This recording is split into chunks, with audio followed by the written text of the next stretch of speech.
You are listening to I Am Refocused Radio with your host, Shamaya Reed. This show is designed to inspire you to live your purpose and regain your focus. And now, here's your host, Shamaya Reed. Hey, welcome to I Am Refocused Radio. Man, we are here once again. And man, today, if you don't know how to sell a book or publish a book, well, this is your lucky day because we have someone on the show. Man, they're not a stranger to entrepreneurship, but they are an expert in helping people just get the story out, be their own boss, and do it the right way. So if you're looking for a formula to kind of use for inspiration, man, you're in the right time right now. Listen to this episode. We are talking to Fortune today. He has an amazing book that you need to go out and get. Is on his website. It's the 4hourbook.com. He breaks everything down. So it's like literally no excuses. It's basically like you're stalling or procrastinating. So it's the same thing, same concept. So man, Fortune, thanks for taking time in your schedule. I know you're busy. How you doing, man? I'm doing good. I'm doing real good. I appreciate the opportunity. Get on here on the show, man. I saw all these people. I was like, oh, I need to be one of them. Man, you already in the process of doing that, man. And I appreciate that, man. I always tell people keep it short real quick, but everything I'm doing that you see on my website is literally everything that you're doing with helping people write the book, because it's really just about relationships and stories, man, at the end of the day. So kind of give the audience a little background of you, man. What inspired you to write this book? And man, just kind of give us the secret sauce. Excellent. So the origins of this book is it was out of being fed up, right? I would sit down with people after I'd already published a couple books, and people would ask me, what did I do? How to write a book? They're like this daunting task, right? People think about writing a book like, oh my God, I can never do that. But they all want to. So I would sit down with people and let them pick my brain. I no longer let people pick my brain. But they want to pick my brain about how to write a book, and I give them all the tea, man. I give them all the information on how to get it done. And then they would do nothing with it. Now, I've spent thousands of dollars learning how to be a better storyteller and how to write and how to get these things published. And they weren't doing anything with it with that free time I was giving them. So I said, no more. I ain't doing that no more. You're going to have to pay for this time to talk about these books. So we can talk about all types of other stuff. But when it comes to that, like, no more, man. That was a waste of my time. So I decided to produce this book, and I did it differently. I decided I wanted to try this theory of how can I turn what I'm speaking into a book, because I wanted to eliminate the idea that people couldn't write. They don't write well. So I went from creating a workshop that I sold. I recorded that workshop, turned that recording chopped it up into a mini course, my initial course. And then I took the audio recording of that, transcribed it, and made it the first version of the book. Of course, I went in there and cleaned it all up and then started selling that book. Then used that actual outline before I even finished the book. While I was still editing and all that stuff, getting the cover done and all that, I used the outline of the book to start selling my coaching and consulting services for how to write a book. So just from that one workshop, proved all these different things about how the outline from a book can not only become a whole business, but also you don't have to be a great writer in order to write a great book. Yeah, a lot of people. Off with a bar right there for you. Nah, you good, because a lot of people get hung up on this publishing. Like, that's a scary word in itself, because everybody just wants to, do the book tour and do the easier things. But when it comes to, going to practice and win the regular playoff season before you go to Super Bowl, it just takes a little bit more time for you to kind of get those wrinkles out and find out the process, because that's what it really is at the end of the day, right? It's a process. So explain to our listeners, it's going to be a great tease because they got to go support and go to 4hourbook.com. But give us a little teaser of how you kind of break down those processes. Oh, excellent. If you're going to grab your notes here real quickly. I'm going to give you an acronym to remember how to do this. I don't have time, obviously, to give all the details, but to tell you what my process looks like. I call it a signature book. Okay, a signature book. And each letter obviously stands for a word. The S is a setup. So from the very beginning, you need to decide if you're going to write this book. Because a lot of people even write books and then never publish. Like you said, that publish is a big thing. So are you committed to not only writing the book, but actually publishing that book? I've had several authors that I've actually had to hit the publish button for them because they couldn't do it for themselves, right? Right. The I stands for intent. And here's another phrase for you. You got to secure the bag. I know your listeners understand what that means. You need to secure the bag because you want to write this down. Think profit first. 3 words. If you don't remember anything else, think profit first. What is this book going to do for you? You need to know that from the beginning. And that's what I mean from the beginning. And that's what I mean by securing the bag, because the definition of profit is a benefit, an advantage, or a gain. I just threw another acronym in there. Secure the bag means to secure the benefit, advantage, or gain for you by writing this book. You need to know what that is up front. Then we go into G is a gather, which is gathering all the information that you need to write this book. It means you're doing your research, finding out what the audience needs. Now you know what you're going to get from the book. Now you need to find out what they need so you can give them what they need so you can get what you want. Okay, so the G is for gather. N is to narrow down. So you take all the information and turn into one defined idea. You're speaking to one person about one idea. Okay, one person about one idea. You're not writing for everyone. One idea for one person. You're going to solve that problem. Okay, the A stands for author. And I have a whole 4-step process for how you call it the 4-brain strategy, or help people turn their outline into questions, because your brain does not like open loops. In fact, it's a psychological process.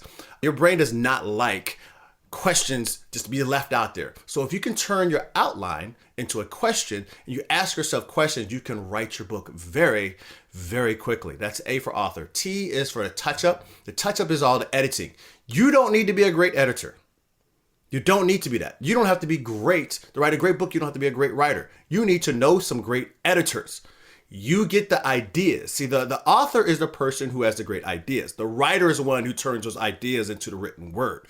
You just need to be an author, of which means you need to have your own ideas, your own stories. You give it to an editor who then writes the book for you. Okay? Big great. The touch up is about editing. The U is about making it unique, and that's about covers and formatting and all that other type stuff. Again, let somebody who loves doing that do that. R is about reviews. Got people get the book out to people so they can give your feedback. The E is exhibit. This is when you put your book on play. Put it on exhibition. You put it out there on your own sales pages. Put it out there on. Definitely need to put it out there on Kindle, unless you hate Kindle. But you put it out there on Kindle at least because 75 or Amazon, I should say, 75% plus books, physical and digital, are sold on Amazon. Why not have the book out there? Then the last one is book, and that's how you turn about getting booked on stages, getting booked on podcasts, getting people on your books. So clients are using the book to get people on your books. So how do you turn this into multiple products? That is the signature book formula. Listen, I'm Focus Radio talking to Fortune, and go to his website, 4hourbook.com. You did this because you're helping people, and it's not like you snapped your fingers one day and you had this magic pill. Oh my God, like this is easy. No, you had to work this out. You figure out the flaws, and now you put this together as a presentation to kind of show people the ropes. Real quick, why is it so important for people to understand the concept that there's no such thing as abracadabra, I'm rich now and I'm famous and I got, all these people loving my book and all these reviews? Why is it so harmful to lose sight of the moment of what I must be doing today? Oh, absolutely. For myself, I'm going to speak from my personal experience here as far as having an ability to learn very quickly and being blessed with a lot of skills. I call it the Barmus effect. I went to college, Howard University, whoa, HU, on a full athletic scholarship for playing baseball.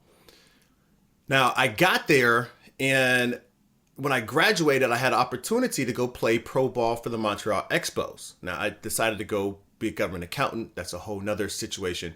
But my point being, I had the athletic skills to do this. However, there was another guy, before I got to college, I played on a team called the Indiana Bulls. And on the Indiana Bulls, I traveled all around the country playing some of the best players in the country. A lot of the players went up against ended up being in the league. Players on my team ended up being on the league, including Clint Barmas. Clint Barmas did not start in front of me. However, here I am looking at the World Series not too long ago, and Clint Barmas is playing second base for the Colorado Rockies, winning the World Series. And I'm like, how did he get there? How did that happen? And what happened was he didn't go to a D1 school like I did. He worked his butt off for an opportunity that he had and made it sure that he did what he needed to do to get where he wanted to go. And that is the thing that I have continued to work on for myself. Because skills have come so easily to me, I had to constantly remember someone else who is not as talented as me is going to pass me if I don't continue to work my butt off and go after what I want, pushing through the failures, pushing through those limiting beliefs. So I was just looking at this again today, a book called Mindset by Carol Dweck, D-W-E-C-K, Carol Dweck. And the idea here is that the fixed mindset versus a growth mindset. The fixed mindset is a lot of people believe that you are given a certain amount of talent and a certain amount of skill, and that's it. So now you can give excuses for why I do not want to push myself, why I don't want to go outside of my comfort zone to go after things, why when I hit failure, I say, ooh, I knew that was supposed to happen anyway because I'm only so smart, or I'm only so talented, I'm only so tall, I'm only so old, whatever the excuse may be, and they withdraw back into the comfort zone.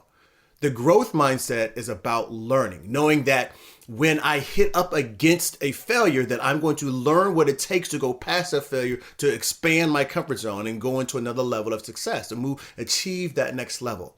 That is what I have continued to pursue for the majority of my adulthood.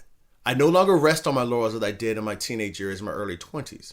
I have to grow. And part of that also is because as a recovering addict, coming up on 8 years clean and sober at this point, I had to come back and rebuild myself from all the limiting beliefs and all the stigma associated with being an ex-con drug addict. No matter how I started, people looked at me and viewed me as a certain thing, or so I thought, until I started proving them wrong by becoming this great speaker, becoming this author, getting my master's degree since being released, now working on my PhD since being released. That is that growth mindset. I'm not who I was. I can always become. I think that's a great point, because having that idea, okay, I get up today, what can I do to make today better than yesterday? Mm-hmm. And we're all human. We all slack off because that's just human nature. No one's perfect. No one's going to be just consistently just having all these perfect wins. No, there's going to be times where we slow down, we get tired or frustrated or whatever the situation may be. But I like the key that you're talking about, like rebuilding yourself. And I think that's a practice that we had to like keep working at. It's not like we reach a certain point in our life where it's like, okay, I'm done. That was hard. I had enough. Next 20, 30 years of my life, I don't have to rebuild myself anymore.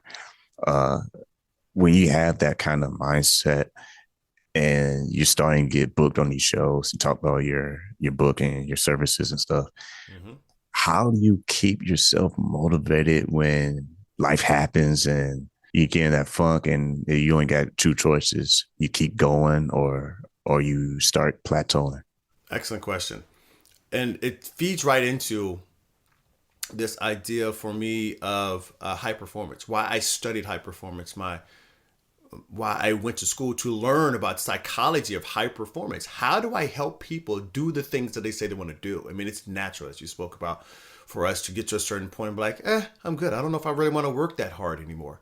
But there's certain people who want to continue pushing forward. So what is it that drives them to do that? And I think that's the question that you're asking me. And for me, what I found is the idea of a main thing. And I talk about this, you need to have your main thing. Keep the main thing, and your main thing will no longer be your main thing, right? Oh, that's good. And what do I mean by main thing? And I do mean THANG, main thing, is this. What is, some people call it a North Star. People call it a passion. Some people call it a purpose. I like to call your main thing a personal mission. See, I absolutely believe that God cannot steer a parked car. So I need to go out here and do what I believe in my personal mission, and God's going to continue bringing people into my life to help guide me towards that personal mission. And because I have that personal mission in mind, it's bigger than me, it's bigger than who I am, that I am getting up to serve someone that has been serving my whole life. If I believe God has something in store for me, and I get up to try to serve that mission, and every day, or at least I'm more aware of the miracles, the, what we want to call these coincidences, which is just thrown out there for a word. I don't believe in coincidences. God ain't that lazy. So when these opportunities come to me, it's because I'm moving on purpose. I'm moving towards a personal mission. And that motivates me to get out of bed. I remember E.T., Eric Thomas, talked about he doesn't have an alarm clock because his passion, like what he's trying to do in his life, is his alarm clock. He wakes up out of bed ready to go. If you do not have that, it doesn't mean that you do not have it in you. It just means you haven't found it yet. You haven't done enough yet. You haven't done enough work for you to see clearly what it is. Keep moving forward, and one day, as long as you're on mission, you will get steered and guided to where you're supposed to be and what you're supposed to be doing in this life, at least for the next 10, 15, 20 years. Who knows how long it may be, and shift. Who knows? But at least moving, God will guide you. God cannot steer a parked car. Get moving. If you start getting comfortable to the point where you don't move anymore, you have to ask yourself, well, how much longer am I preventing myself to reach that next level that I want to reach in my life? You know, how many more people are going to just kind of pass me by because I'm losing those opportunities to build on the next stage? You know, Absolutely. like it's a different season, but it's sometimes easy to read last week's old news. Mm-hmm. And if we're not careful, we just go in that cycle of just like reading old news, and that's all we do read. We don't do anything that creates highlights. We're stuck in a negative environment that we don't have to be in if we just choose to leave. Oh yeah, absolutely. Now, and on that tone, if I may speak to that, I do believe in what I call power banks, creating power banks. Now, what I mean by this power banks is, as someone that knows that life's going to show up, right? And going to it may challenge me, whatever you want to say. I don't believe God puts us through a bunch of challenges. He just allows life to happen. Okay. Mm-hmm. Just same way, I don't think my father put me in challenges. He allowed life to happen for me to grow through that. If my physical father would do that for me, why would I think my spiritual father would do the same for me? Right.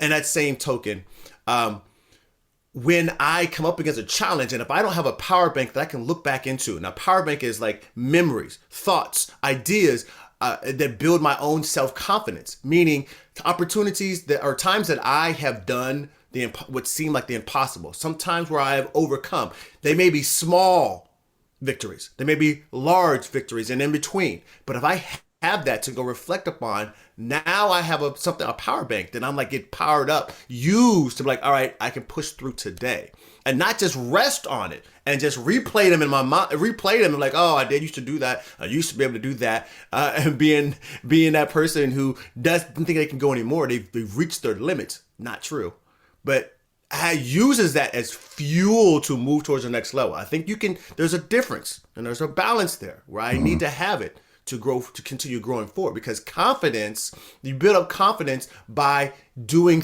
by successes. So the more I achieve, small or otherwise, the more confidence I have in myself. And I forget those things. Not only do I forget, not become grateful for those opportunities and appreciative of the opportunities that I have, but I also forget my own power. Yeah, that's good. I like that. I like that system because, like I said, and that's really what it is at the end of the day. You have to learn how to create systems that are going to propel you forward and kind of identify the broken systems that are holding you back. Because until you can like cut the ties on those bad habits or old ways of thinking, it'll almost be your blinders, if you will, as far as like new opportunities of growth and new relationships and new clients, whatever situation me in life, you can have those blinders on you that it's like, man, if you just take those off and stop doing the old ways, like they say, you're trying to do something the same and then you're gonna get different results, you're insane, because there's just no way. You have to change something, and it's usually with you, it's not with anybody else. Oh yeah, absolutely. There's a saying, and I cannot remember who said it right now, that it says the unexamined life is not worth living. And so the way that comes to me is what you track makes an impact. You got to write that down. That's good. What you track makes an impact. What am I saying, Fortune? What are you saying, Fortune? What I'm saying is this: the things that I actually pay attention to and I write down and take notice of are the things that I are impacting my life. Because we can go all types of science and spirituality with this. But the things that I take note of, I am by default going to change my life by that. So if I want to lose weight or reduce my weight, however words you want to use best for you, then I start tracking my weight and I'm going to see how that impacts my life. Now, what I do with that information is up to me, right? And what kind of results I get. If I want to change any area of my life, I start tracking the key performance indicators, start tracking the key things that make a change in that area. And now I can make the proper adjustments to my behavior. And by doing that, I change my belief systems. And by changing my belief system, I also start changing my attitude. And by changing all three of those, my attitudes, my beliefs, and my commitments, I change my mindsets and improve my mindset in the area. And that mindset now becomes the guiding principles on how to live my life. By default, I start becoming a communicator, as you are, Shemaiah. You keep doing things and tracking what's my growth? Who am I connected to with this week? Who's been on my podcast? Who can I connect with over here? How do I improve my show? Those things you're tracking now improves your communication skills through the radio show. And by default, you become a radio show host. They can't take it away from you. You're doing all those things. What you track makes an impact. What are you doing that's going to impact your life? How are you tracking that? I appreciate you using my show as an example, because I tell people all the time in the green room or after the show, like, yeah, man, my show was a process. It started in 2017 at a local barbershop. And the founder of that barbershop had faith in me. And he said he should give it a shot. And he was on my first ever episode. And when you compare that to the shows I'm doing today, in 2023, the growth is tremendous, but it plays to everything you're talking about right now. You have to track something in order for you to even have a target to pick. And I think the reason why sometimes we don't have a target to pick is because, what I kind of alluded to earlier, we are still tying ourselves to old thoughts and old ways of living. And until you can break free from those old ways of thinking and living, you can never choose a actual healthy target that's going to lead you to the next level in your life. And man, I don't know what time went. It's like, what the heck? I feel like we just started 5 seconds ago, but real quick, you are not just the creator of the signature book formula. You are also the founder of No Doubt Nation. Yes, sir. And you and your followers, y'all have a mantra: make life happen every day. Every day. Tell us a little bit about that. Yeah, so that comes about. It was a blessing God had put on my heart. No doubt, just blessings. In fact, my first book is called Unlimited Potential: How to Stop Living with Fear, Doubt, and Uncertainty. See, we're only going to do the things that we believe we can do. And the opposite of that belief is typically doubt. I doubt I can do that. You have some reservations about your abilities or skills. And because of that, you don't take that action. So how do we start living a life with no doubt? Doesn't mean being stupid, but just stop doubting yourself in every area. So if I help you remove the doubt, now you can just live a life of just blessings, because you're going to get blessed from that actions. Again, it goes back to the idea of God can't steer a parked car. When you start living your life with no doubt, going out and taking that action, making life happen every day, blessings are going to come your way. You got to get up and go get out. What they say in Outcast, you got to get up, get out, and get some. Yeah. Yeah. Man, I like that, man. And if you listen right now, you need to go take action yourself and at least go to 4hourbook.com and click around. What would you like to say to those out there who are ready to make that jump? What would you say to them to encourage them throughout the process? Excellent. I had a mentor that said, don't leave the scene of a good idea without taking action.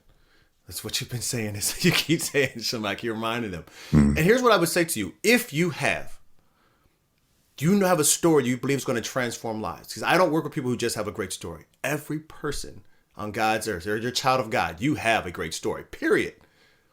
But if you have a great story and you want to do something with that to transform someone's life, I want to transform 1 million lives with my author's book. So if you have a transformative story and you want to turn that into a book that's going to help other people transform their lives, it's time for you to go ahead and take action on that. Whether you go to my book, 4hourbook.com, and grab that book right there and start working on your own book. Whether that's you get on YouTube and just start doing as I did years ago and start just grabbing all the YouTube videos. And then before I figured out that I needed to pay somebody to help me figure out the rest of it. Or if you just go to drorlandofortune.com/story formula. Go grab that free download and start working on how to tell your story. It's a free download there to tell you how to break down how to tell your story, create your content. Anything you want to do, it's all in there. It's my gift to you for coming to listen to the show, here, having this conversation with me, Shemaiah and myself. Go ahead and grab that. Get up and tell your story. And I'm gonna say this this is the one thing that changed my life when I started telling my story. And I'm gonna share this with Shemaiah. I had written my book in the end of 2015 or 2014, excuse me, when I had been out for about 60 days. I had written this book, typed it all out. It's like 20 pages of glory. Super excited about it. Shemaiah, I did nothing with it. For about 18 months, I did nothing with that. I was scared about what people would think about me. And well, why would they listen to me? I'm an ex-con. I'm a drug addict. Why would they even read my book? No reason for me to put it out there. But I ran into a woman named Cashel Kelly. She was a spiritual business coach, and she was up there on the stage talking about God didn't give you a dream for you to put it on layaway. I was like, ooh, oh, that's good. I need to speak to this woman. Right. I get on a call with her and start telling her about how my spine had been severed in half, but yet I'm still walking. About how I'm a recovering drug addict, but I've been clean through the grace of God. About being an ex-con, but yet I'm going through doing these different other things to grow my life and become better.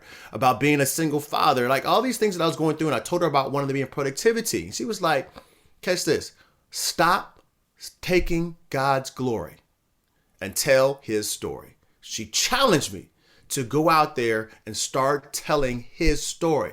It's not my story to keep to myself if it's supposed to transform my life. It's my job to go out and tell his story, which is my testimony.